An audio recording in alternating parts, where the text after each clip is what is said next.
Arot ki kertong ki banaka Nongstoin constituency ubak Polestar Nongsiet upanaka seng UDP pa ubak Macmillan Carbony kertong ke TMC ki baderu ki kertong ki banyang hakasian baningkong mentaka sautarik urimpang kita tap kerteng hakmat returning officer West Khasi Hills District yakini ki kertong la senwan lang dagi pai pa nong kershan ki balaya syat kemen hakmat ke kerdop jong ke office deputy commissioner ke West Khasi Hills District. Hakani kesengi ukertong keseng TMC na ramrai jerngam ubak Fernandez Dakar ulawan mentep kerteng nagabenta ke election ke Bansawan. Kini ke kam ibu membeli ke kam ibu mencetak paiba bal pengen pet ya kejung ya ka kia khasian akan imlang salam. Jadi kepenukong katong kejungi ada paiba uai ngi ka jingjob tolong bangin wan rapat ya kani ka rukom trekam ke balai lo. Men warapat ya ka demokrasi kerja senjata paiba keba ikumbangi lado kini ki kartu kanisnya ladon sekan ujing senjata ba kacil nilai dan sekan ujing senjata di kaki high level kaso jom paiba musim lah ngap show kini ki senan di baladan kebaar kolong bangin island ya ka rukom rekam kebalai lo haki benta baro nado ki kam di jam haki office kam tam ka jing tung kam tung jam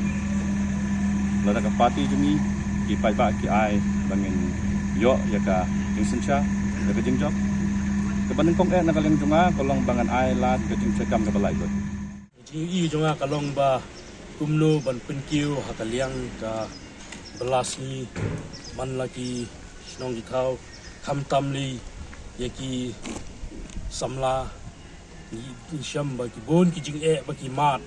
apeng ki bagi ladap ki jing puli baper han lei bon joki ki haban ki song ying lani in haban shu trei daki kam ki ba mat ki jing jing yang dungi na kani ka party kolong man ya yang nagabenta ka secular bersum jonggar dari India hi baru kawai bat nam ta kabha kamnya jong konsorsi jong karam raja na bari kibril bas ya pai ba baro tu hoi aga TMC si Turki sentil di kalayaban penai hoi aga TMC si Turki sentil di kalayaban